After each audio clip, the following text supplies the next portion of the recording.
नमस्कार मंडळी, कसे आहात? आय होप तुम्ही खूप छान आणि खूप मजेत असाल. तर आम्ही आज आलोय माझ्या मोठ्या नंदेच्या घरी, म्हणजे आमच्या रमाताईंच्या घरी.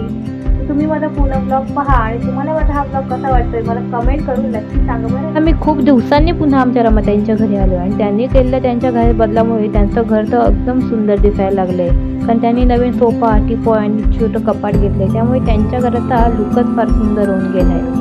या टीपॉयमध्ये थोडे स्टोन कमी होते म्हणून त्यांनी स्टोन मागून त्यामध्ये स्टोन टाकून दिले. तर टीपॉय तर खूपच सुंदर दिसायला लागला. त्यानंतर चहा नाश्ता करून आम्ही सगळेजण बेडरूममध्ये बसलो होतो. तर ऋत्वीला खाली प्ले गार्डन दिसलं. ऋत्वी आत्याला सांगत होती की मला प्ले गार्डनमध्ये जायचं आहे, पण आत्याला काही मात्र समजत नव्हतं की ऋत्वी नक्की सांगते तरी काय, म्हणून त्यांनी तिला या गॅलरीमध्ये उभं केलं. तेव्हा त्यांना समजलं की ऋत्वी त्यांना प्ले गार्डनमध्ये जायचं सांगते. पण तिला ना तिथूनच खाली जायचं होतं. खरं तर तिच्या या विनोदावर आम्ही सगळेजण फार हसलो.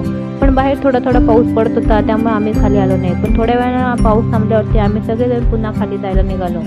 नेमकी आम्ही आलो तेव्हा लिफ्ट बंद होती, पण थोड्या वेळानं लिफ्ट चालू झाली म्हणून आम्ही पुन्हा खाली जायला निघालो. मग तिला घेऊन मी गार्डनमध्ये आले.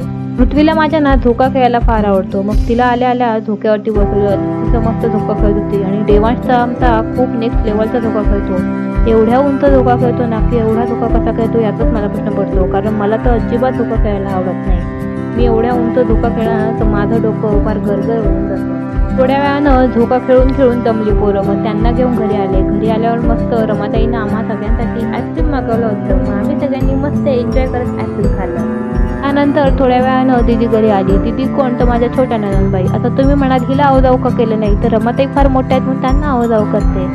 आम्ही दोघी एकाच वयाच्या आहोत आणि आमचं बॉन्डिंग सुद्धा खूप छान आहे, म्हणून मी दीदीला आवाजाऊ करत नाही. लवकर येते सांगून दीदी फार उशीर आली, म्हणून दीदीलाच आम्ही आल्यावरती कामाला लावलं. जेवण तयार झाल्यावर आम्ही सगळ्यांनी मस्त एकत्र जेवण करून घेतलं. नंतर शांत निवांत झोपली. पण सकाळी मात्र लवकर उठले, कारण सकाळी लाईट गेली होती, त्यामुळे मला तर काही झोपच लागत नव्हती. म्हणून मी उठले आणि जाऊन बेडरूमच्या खिडकीमध्ये बसले. हे तर शांत निवांत वातावरण होतं आणि त्यातही कबूतर मात्र इकडे तिकडे उड्या मारत होती. नंतर फ्रेश झाले आणि स्वतःसाठी चहा टाकायला आले. त्या कबुतरांना पाहून ना खरं तर मला माझ्या मैत्रिणींची आठवण आली. कुठल्या तरी मैत्रिणीला चिठ्ठी पाठवावी, पण ते शक्य नव्हतं, म्हणून तुम्हाला आत्ता सांगते. आज फ्रेंडशिप डे आहे, त्यानिमित्त तुम्हा सगळ्यांना माझ्याकडून फ्रेंडशिप डेच्या खूप साऱ्या शुभेच्छा. आणि हो, एखाद्याचा नावापुरता मित्रमैत्रीण होण्यापेक्षा ना त्याचा खरा मित्रमैत्रीण होण्याचा नक्कीच प्रयत्न करा.